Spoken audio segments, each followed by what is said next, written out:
What's good, y'all? It's the Demouchets react, and we're back with another video. Who we got today, C? Today we're back with another American reaction. So excited about this video. If you're new to us and we new to you, make sure you scroll down, hit that subscribe button, and turn on the post notification bell because we're on the road to 200K. And we cannot get there without you guys, all right? Join the family. Without further ado, let's get into the video. Let's get it. Of Canada and thought, big country. It's the second largest country on Earth. It stretches from the Atlantic to the Pacific. It looks complete, like someone planned it. They didn't.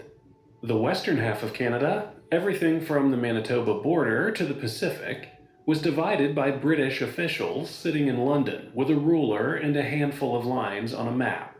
The borders don't follow rivers or mountain ranges, just latitude and longitude.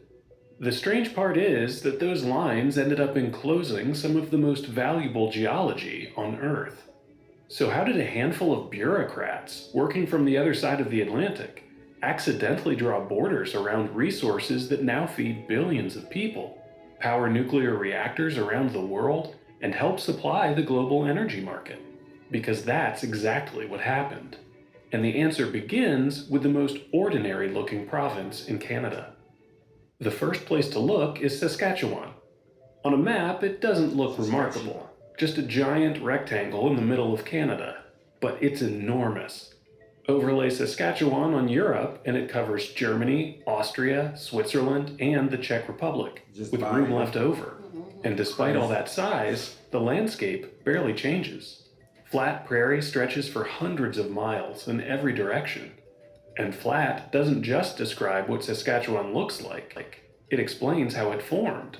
Hundreds of millions of years ago, this entire region sat beneath a shallow inland sea, long enough for layer upon layer of sediment to accumulate across the bottom. Then the sea disappeared. What it left behind shaped Canada's economy long before there was a Canada. The first gift that sea left is obvious. Some of the most productive farmland in North America. The second is almost completely invisible. Buried nearly a kilometer underground are mineral deposits unlike anything else on Earth.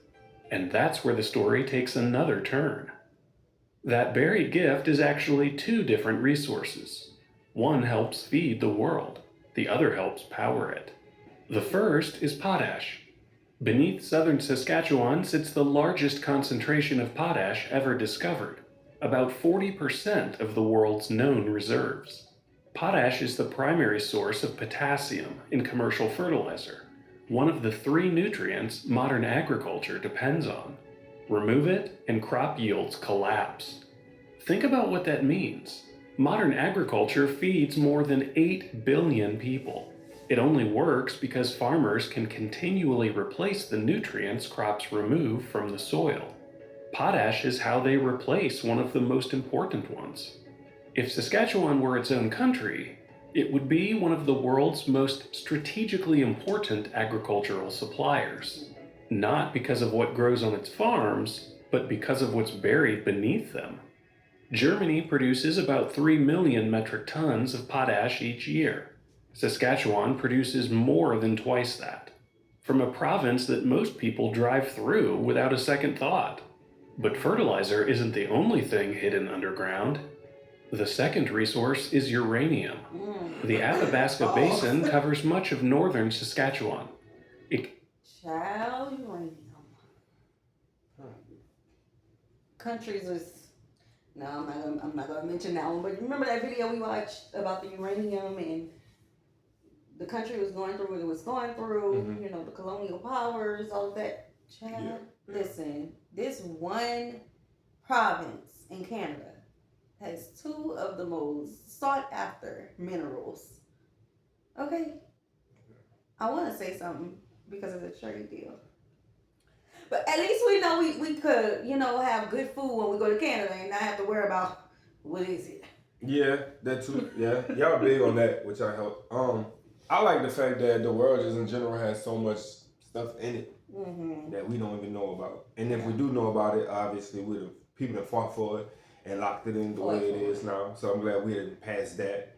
But in norms, like the world has a lot of beautiful things inside of it that just naturally functions the earth for its, own beauty and reality for real. The creation itself, within itself. Yes. Hey, can't go wrong. Contains the highest grade uranium deposits ever discovered. Mines like Cigar Lake and MacArthur River contain ore that's roughly 100 times richer than the global average. That changes everything. Less rock has to be mined, and less material has to be processed. The same amount of fuel can be produced with a fraction of the effort. A single fuel pellet, about the size of your fingertip, contains roughly the same amount of energy as a ton of coal. Today, uranium from northern Saskatchewan powers reactors in France, South Korea, the United States, and the United Kingdom. There you go. One province, one ancient sea, two resources the modern world depends on. And Saskatchewan isn't the only place where this happened. Take Alberta. The 49th parallel, the line that separates Canada from the United States for most of its length, was agreed to by treaty in 1818. They weren't thinking about oil. The same geological formation that produces oil in Montana and North Dakota continues north across that line into Alberta. That's where it becomes the oil sands. Today, Alberta holds roughly 165 billion barrels of recoverable oil, the world's third largest proven oil reserve, behind only Saudi Arabia and Venezuela. The geology didn't change at the border, only the ownership did. And it wasn't just what was underground. Take British Columbia. The Columbia River begins in the Rocky Mountain Trench in southeastern British Columbia, before crossing into the United States. By the time it reaches the Pacific, it has generated more hydroelectric power than any other river system in North America. Roughly 40% of the Pacific Northwest's electricity comes from Columbia River dams. The dams are American. The water begins in Canada. Saskatchewan, Alberta, British Columbia, different resources, the same pattern. If resources made countries wealthy on their own, Canada shouldn't be unusual at all. So why is it? Natural resources don't automatically make countries wealthy. In fact, history is full of countries where they've done the opposite. Nigeria has oil. The Democratic Republic of the Congo has cobalt, coltan, and gold. Venezuela has the world's largest proven oil reserves. None became prosperous because of those resources alone. Wow. Economists even have a name for this pattern: the resource curse. When governments can fund themselves through resource extraction instead of broad-based economic activity, they have less incentive to build the institutions that create long-term prosperity. So why doesn't that describe Canada? Because Canada's advantage wasn't just the resources, it was everything around them. The resources happened to lie inside a politically stable country with strong institutions, reliable infrastructure, and access to capital. Just as importantly, they happened to sit next to the largest consumer market in human history, the United States. Resources only create wealth if someone can extract them, transport them, finance them, and buy them. And one thing we gonna do is buy. Now, okay, it's a little strange. We're watching this video after what just happened, okay? But one thing the United States know how to do is buy things. Okay, that's all we push. Buy this. Ooh, this sale coming up. Child. Gonna be some negotiating going on. Big on the trades. Big on the trades. But just geographically, like the land, how we share land and the minerals, it's beautiful. And I want to touch on the subject so bad, but I just ain't got time for it. I don't have time for it. I don't have time for the comments, child. Canada happened to have all four. The contrast shows up on almost any map of the country.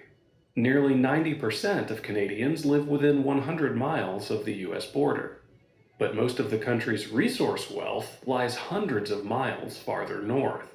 There's even a place called Uranium City, built almost directly above the highest grade uranium deposits ever found. Today, it has roughly 70 residents. The most valuable geology on the planet, and it's essentially a ghost town. Canada is really two different geographies sharing one set of borders. The bureaucrats drew one country, the land drew something else. Which brings us back to where this story began. Go back to that map of Canada. At first glance, it looks complete, like someone planned it. They didn't. Much of Western Canada was divided long before anyone understood what lay beneath it. The people drawing those lines weren't trying to capture the world's largest potash reserves, or the richest uranium deposits ever found, or the third largest proven oil reserve on Earth. They couldn't have been. Most of those discoveries were still decades away. The lines just got there first. Canada isn't sitting on the most valuable land in human history because it made smart decisions. It's sitting on it because geology doesn't read maps. If you want to see how these same geographic principles might shape the next century, I made a video, about All right, y'all, we're gonna stop right there, man. So for me, I'll just go ahead and tell y'all, go outside, touch some grass.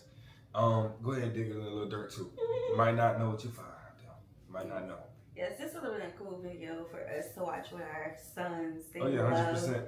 Minerals, the periodic table. They love telling us all these things. Like we may, have forgotten about a lot of these things after being out of school for some time. But they would have loved to watch this video. Yeah.